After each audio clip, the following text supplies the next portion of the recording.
Alright guys, so here we got the Element Enduro trail truck. Let's go ahead and unbox it and give initial impressions on it.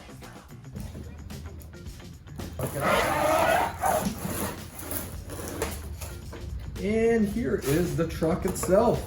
Anyways, let's take a look under here. One of these up close. There it is. Pretty standard. Get your motor here in the center mount. There is your receiver, your servo, ESC up there. Some ports here. Probably, maybe we can add lights to these, I believe. I'm not sure. It's brushed 3D motor. It's got a Dean's plug though. And then here it's got a small battery tray, so you can fit a nice small battery in there. I'd say let's put a battery in this thing and take it out for a spin.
Alright everyone, so overall my opinion on this Element Enduro Ecto trail truck is I really like it. I mean, it looks cool. I really love the styling on it. It reminds me of like a 50s or 60s Dodge Power Wagon, so that's pretty cool. I like that.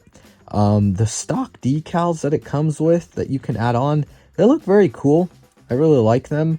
It also comes with an antenna and mirrors. I didn't put the antenna on it, but we did put the mirrors on. I mean, they would probably eventually end up getting knocked off, but you know what, it is what it is. But yeah, the green looks really good.